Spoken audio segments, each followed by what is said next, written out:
Parshas Vaychi, which we're starting to learn today, this week, starts with the words Vaychi Yacov beretz Mitzrayim shva esri shana. Yacov lived in Egypt 17 years.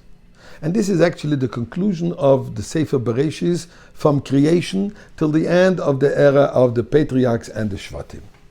And the conclusion is with this Parsha Vaychi, and Yaakov lived in Egypt, as we said, 17 years. The number 17 is not a coincidence. The number 17 is actually corresponding to the Hebrew word toiv, good.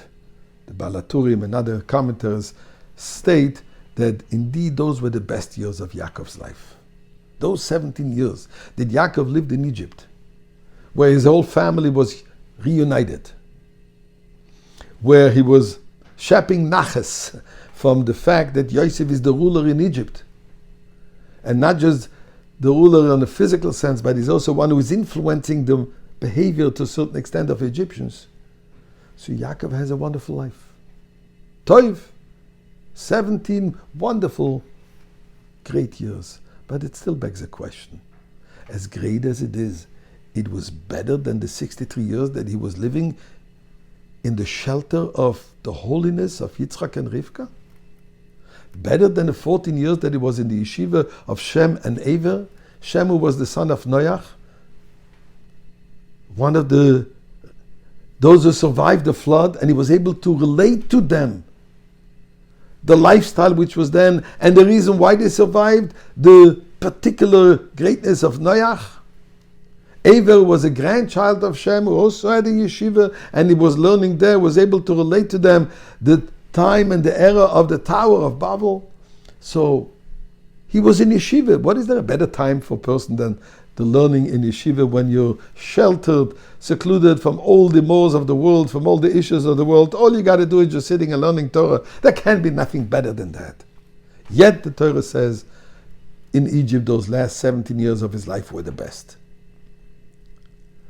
The explanation can be found a little bit further down in the same parsha, where the pasuk relates to us that when Yosef came to visit his father because he was told that Yaakov is getting very elderly, and he came with his two sons, Yaakov says the following: Va'ato, and now, Shnei bonecha hanolidim lecho be'eretz Mitzrayim, those two sons that were born to you in Egypt, Ad boyi elecha Mitzrayimo, until I came to you in Egypt. In other words, those who were born here prior to my presence,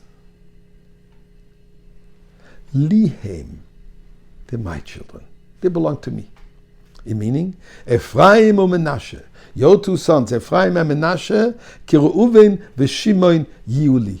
They're considered, they're mine just like Reuven and Shimon. And in fact, when Eretz Yisrael was divided, the two of them got each their part in the land of Israel. What is Yaakov Avinu saying or doing here? Is he taking away the children from Yosef to himself? What is the idea?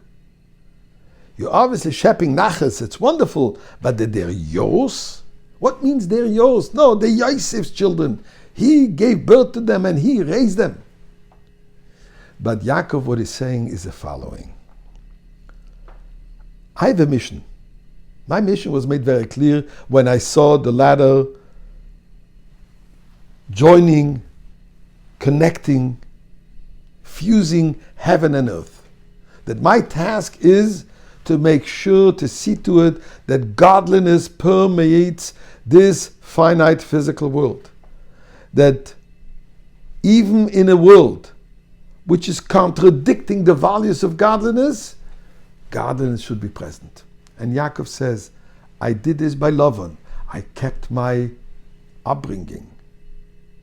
But I see within Yosef, you have gone a step further.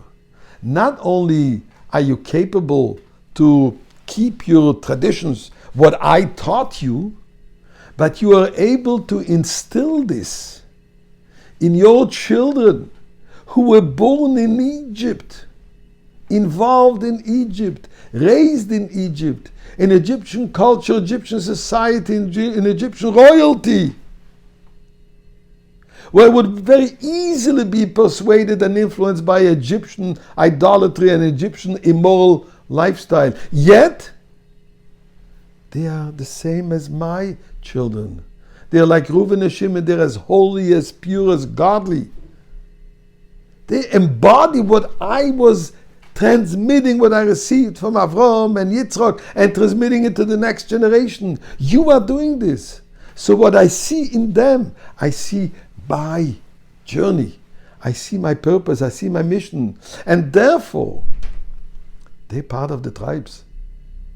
Because this is exactly what my purpose is all about. That while in Egypt, is to be able to transform Egypt, what eventually became the place where the Jews were in exile, but eventually the Exodus, where they accepted the values and the teachings of Moshe Rabbeinu and of Torah.